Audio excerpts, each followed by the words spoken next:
Hi friends, just now recently నేను ఒక notification అయితే చూడడం జరిగిందండి. సో ఇది వచ్చేసి హై స్కూల్ లెవెల్ స్టూడెంట్స్కి అయితే యూజ్ అవుతుంది.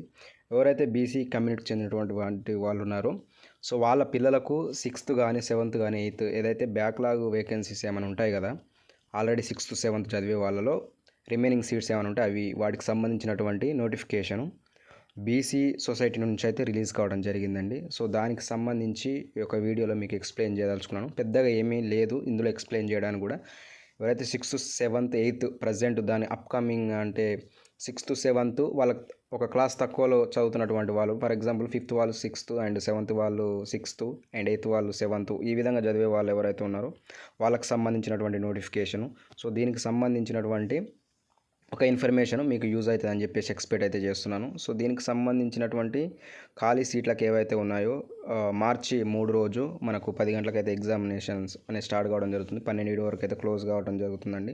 సో దానికి సంబంధించి ఏమంటున్నారంటే 6th క్లాస్ చదివేటటువంటి క్యాండిడేట్స్ ఎవరైతే ఉన్నారో వాళ్ళు ప్రజెంట్ వచ్చేసి 5th అయితే చదవాలి. 7th చదివేటోళ్ళు ఎవరైతే ఉన్నారో వాళ్ళు ప్రజెంట్ వచ్చేసి 6th చదవాలి.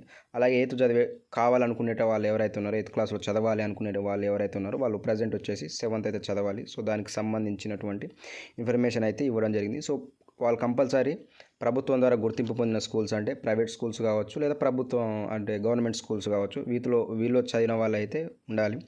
సో మన విలేజ్లలో ఉండే వాళ్ళు ఎవరైతే ఉంటారో వాళ్ళకు 1,50,000 కంటే ఇన్కమ్ ఉండాలి. అలాగే సిటీస్లలో ఉండే వాళ్ళు ఎవరైతే ఉంటారో వాళ్ళకు 2 lakhs సంబంధించినటువంటి యాన్యువల్ ఇన్కమ్ అయితే ఉండాలి. సో అంత మించి అయితే ఉండొద్దు. సో సేమ్ ఇక్కడ ఎవ్రీ ఇయర్ చెప్పినట్టు చెప్తా ఉన్నాడు, ఏదైతే ఓల్డ్ డిస్ట్రిక్ట్స్ ఉన్నాయో దాని ప్రకారమే తీసుకోవడం అనేది జరుగుతుందని చెప్పేసి చెప్పడం జరుగుతుంది. ఇక మనం 6th క్లాస్ చదివేట వాళ్ళు ఎవరైతే ఉంటారో 7th క్లాస్ చదివేట వాళ్ళు ఎవరైతే ఉంటారో 8th క్లాస్ చదివేట వాళ్ళు ఎవరైతే ఉంటారో దానికి సిలబస్ ఏందని అంటే ఆటోమేటిక్గా మనకు తెలిసింది ఏంటంటే 6th క్లాస్ చదివేవారు ఎవరైతే ఉంటే మనకు వాళ్ళకి 5th క్లాస్కి సంబంధించినటువంటి సబ్జెక్ట్ మీద అవగాహన ఉండాలి.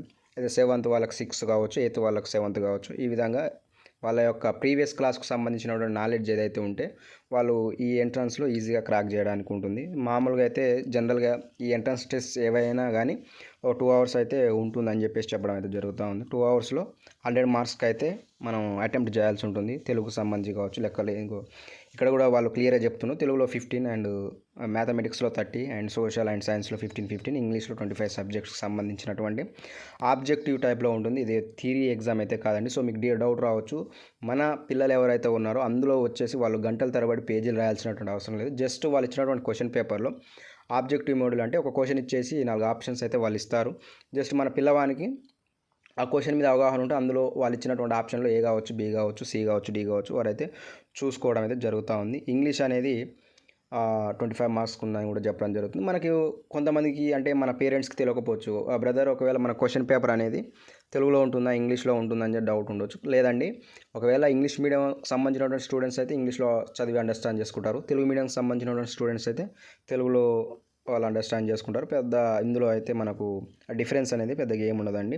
ఇక్కడ మరి ఏ విధంగా ఎంపిక చేస్తారండి అనే ఒక డౌట్ కూడా మీకు రావచ్చు. ఏం లేదు, అక్కడ వచ్చినటువంటి మెరిట్ ద్వారా కావచ్చు, లేకపోతే వాళ్ళ కమ్యూనిటీని బేస్ చేసుకొని వాళ్ళకు ఉన్నటువంటి కొంతమంది ఫిజికల్ హ్యాండిక్యాప్డ్ ఉంటారు, కొద్దిగా వాళ్ళకు అది ఉంటుంది, లేకపోతే వాళ్ళకు ఉన్నటువంటి రిజర్వేషన్ బేస్ చేసుకొని ఎంపిక చేస్తామని చెప్పేసి కూడా క్లియర్గా మనకి ఇక్కడ మెన్షన్ చేయడం అయితే జరుగుతూ ఉంది. మోస్ట్ ఆఫ్ ది ప్రిఫరెన్స్ ఎవరికి ఉంటుందంటే మన బీసీ కమ్యూనిటీ చెందిన వాళ్ళకైతే మోస్ట్ ఆఫ్ ది ప్రియారిటీ అనేది ఇవ్వడం జరుగుతుంది. ఒకవేళ ఎస్సీ ఎస్టీ కమ్యూనిటీలు ఎలిజిబుల్ కాదంటే లేదండి, వాళ్ళకు కొద్ది మొత్తంలో సీట్లు అనేవి కేటాయింపు జరుగుతుంది. ఎందుకంటే ఇది బీసీకి సంబంధించినటువంటి నోటిఫికేషన్ కాబట్టి వాళ్ళకి యూజ్ అనేది ఉంటుంది. ఏ విధంగా అప్లై చేయాలండి, మరి మాకు కొద్దిగా ఇన్ఫర్మేషన్ తెలియదంటే ఇందులో మనం తెలుసుకోవాల్సింది ఏంటంటే వారి యొక్క అఫీషియల్ వెబ్సైట్ అనేది ఉంటుంది, ఎంజీబీసీ తెలంగాణ గవర్నమెంట్. మనం మీ సేవ దగ్గరికి వెళ్ళిపోతే ఒక 100 రూపీస్ పే చేస్తే వాళ్ళే ఆటోమేటిక్గా తీసుకుంటారు. మరి దానికి సంబంధించినటువంటిది ఏం కావాలి అని కూడా ఒకవేళ డౌట్ ఏమైనా ఉంటే స్టూడెంట్స్కి సంబంధించినటువంటి ఫాదర్ కానీ మదర్ కానీ లేకపోతే ఫ్యామిలీ మెంబర్ ఎవరైనా కావచ్చు, వాళ్ళకి సంబంధించినటువంటి ఒక ఫోన్ నెంబరు అండ్ ఆల్సో ఒక న్యూగా రీసెంట్గా దిగినటువంటి పాస్పోర్ట్ సైజ్ ఫోటో అనేది తీసుకోవాలి. సో ఇక్కడ క్లియర్గా మెన్షన్ చేయడం జరుగుతుంది. ప్రాథమిక వివరాలు అంటే బేసిక్ డీటెయిల్స్ ఏవైతే ఉంటాయంటే స్టూడెంట్ నేమ్ కావచ్చు, డేట్ ఆఫ్ బర్త్ కావచ్చు, మొబైల్ నెంబర్ కావచ్చు, 100 రూపీస్ ఇచ్చిన తర్వాత ఒక జనరల్ నెంబర్ అనేది జనరేట్ అయిన తర్వాత ఆ తర్వాత మనకు అప్లికేషన్ ప్రాసెస్ అనేది ఉంటుంది. అక్కడ ఒక ఫోటో అనేది కూడా ఇచ్చేసి ప్రీవియస్ ఎడ్యుకేషన్ డీటెయిల్స్ కూడా ఇచ్చేసి, అంటే ఎక్కడ ఏ ఎడ్యుకేషన్లో చదివినాడు, ఏ ఇన్స్టిట్యూషన్లో చదివినాడు దానికి సంబంధించినటువంటి డీటెయిల్స్ నింపి స్కాన్ చేసి అందులో పెట్టేస్తే అయిపోతుందండి. కాబట్టి చేసేటప్పుడే జాగ్రత్త చేయండి. చాలామంది మిస్టేక్ చేసి మళ్ళీ అగైన్ ఇంకో అప్లికేషన్ చేస్తున్నారు. ఎందుకు మనీ వేస్ట్. కాబట్టి ఇచ్చినప్పుడే ఆ డేట్ ఆఫ్ బర్త్ కావచ్చు, లేకపోతే ఆ స్టూడెంట్ నేమ్ కావచ్చు, వాట్ ఎవర్ ఇట్ ఈస్, వాటన్నిటిని కూడా మీరు చేసేటప్పుడే జాగ్రత్త చేస్తే ఉపయోగపడుతుంది. సో దీనికి సంబంధించినటువంటి ఒకవేళ మీ అబ్బాయి కానీ అమ్మాయి కానీ మన పిల్లలు ఎవరైతే ఉన్నారో సీటు కొట్టిన తర్వాత వాళ్ళకి సంబంధించినటువంటి కొన్ని డాక్యుమెంట్స్ అయితే కావాలి. అప్పుడు చాలామంది అప్పుడు తిరగడానికి ట్రై చేస్తారు. లేదండి, ఫస్టే కనుక మీరు దీనికి సంబంధించి తిరిగి పెట్టుకుంటే కొద్దిగా యూజ్ అయితే ఉంటుంది. సో ఇన్కమ్ సర్టిఫికేట్ కావచ్చు అండ్ క్యాస్ట్ సర్టిఫికేట్ కావచ్చు, ఏమైనా ఆయనకు ఒక స్పెషల్ కేటగిరీకి సంబంధించి ఉంటే అది కావచ్చు, స్టడీ మరి మన ప్రీవియస్ స్కూల్లో చదివినటువంటి స్టడీ కండక్ట్ బోనోఫైడ్, పుట్టిన తేదీకి సంబంధించిన డీటెయిల్స్, ఇవన్నీ కూడా ఒరిజినల్స్ అని మన దగ్గర తీసి పెట్టుకోవాలి. లేకపోతే జిరాక్స్ కాపీస్ ఉన్నా కూడా కొద్దిగా మేనేజ్ చేయొచ్చు. ఒకవేళ దరఖాస్తు సమయానికి మన దగ్గర లేకపోతే వాటిని మనం తర్వాత మనకి ఏదైతే ఒకవేళ ఆ విద్యార్థి సీట్ కనుక అచీవ్ చేస్తే ఆలోపు మనం సెట్ చేసి పెట్టుకోవాలని చెప్పేసి చెప్పడం జరుగుతుంది. ఏదున్నా కూడా మనం ఆన్లైన్ ద్వారా కానీ కాంటాక్ట్స్ ద్వారా కానీ మెయిల్గా చేయాలి. హాల్ టికెట్స్ అనేవి ఎగ్జామ్స్ ముందు 7 days ముందు డౌన్లోడ్ అవుతాయని చెప్పేసి కూడా చెప్పడం జరుగుతుంది. కానీ పోస్ట్ ద్వారా కానీ మెయిల్స్ ద్వారా కానీ ఏమి ఉండవు.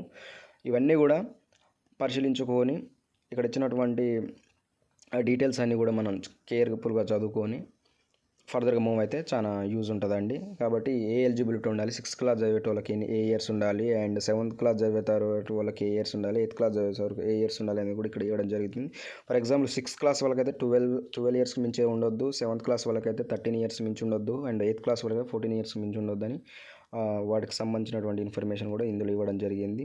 సో ఇంకొకటి మెయిన్ ఏంటంటే వెబ్ ఆప్షన్స్ వాడి ఎగ్జామ్ సెంటర్స్ అనేవి మనం చూజ్ చేసుకునేటప్పుడు మన యొక్క ఓన్ డిస్ట్రిక్ట్లో చూజ్ చేసుకుంటే బెనిఫిట్ అనేది ఉంటుందండి. అండ్ అలాగే పాస్పోర్ట్ సైజ్ అనేది కంపల్సరీ ఉండాలి. మనం ఏదైతే డీటెయిల్స్ ఇస్తామో కేర్ఫుల్గా నింపడం అయినా ఉండాలి. దరఖాస్తులో కనుక మనం మిస్టేక్ చేస్తే తర్వాత ఏ విధమైనటువంటి అంటే ఎడిట్ ఆప్షన్ లాంటిది అయితే ఏది ఉండదు. మనం ఫర్దర్గా మళ్ళీ వేరే మూవ్ చేసుకోవాల్సిందే. ఇంకొకటి ప్రవేశ పరీక్ష రాసిండు అంత మాత్రాన క్వాలిఫైడ్ అనుకోవద్దండి. ప్రవేశ పరీక్ష రాసిన తర్వాత ఎలిజిబిలిటీ సాధిస్తే అడిచ్చినటువంటి ఆల్గరిథం ప్రకారం ఎలిజిబిలిటీ సాధిస్తేనే మనకు సీట్ అనేది కన్ఫర్మేషన్ అయితే జరుగుతూ ఉంది.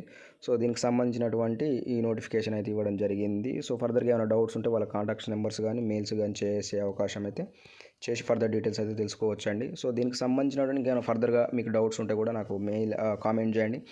కంపల్సరీ ప్రతి ఒక్కరికి రెస్పాండ్ అయ్యే ప్రయత్నం చేస్తాను. దీనికి సంబంధించినటువంటి వీడియో అయితే ఇదండి. సో నచ్చితే కనుక లైక్ చేయండి. ఫర్దర్గా ఎడ్యుకేషనల్ అప్డేట్స్ ఏమున్నా కూడా మన ఛానల్ ద్వారా షేర్ చేసుకునే ప్రయత్నం చేస్తాను. ప్రస్తుతం అయితే ఒక స్కూల్ లెవెల్లోని అండ్ ఇంటర్మీడియట్ లెవెల్లోని వీడియోస్ అందించడం జరుగుతుంది. ఫర్దర్ డీటెయిల్స్ కేర్ఫుల్గా తెలుసుకుంటే ఇంకా మనం హైయర్ ఎడ్యుకేషన్ కూడా అందించే ప్రయత్నం చేస్తాను. మీకు కనుక యూస్ఫుల్ ఉంటే ఛానల్ సబ్స్క్రైబ్ చేసుకొని కామెంట్ చేసే ప్రయత్నం చేయండి. థ్యాంక్ యూ సో మచ్ అండి, ఆల్ ఆఫ్ యూ.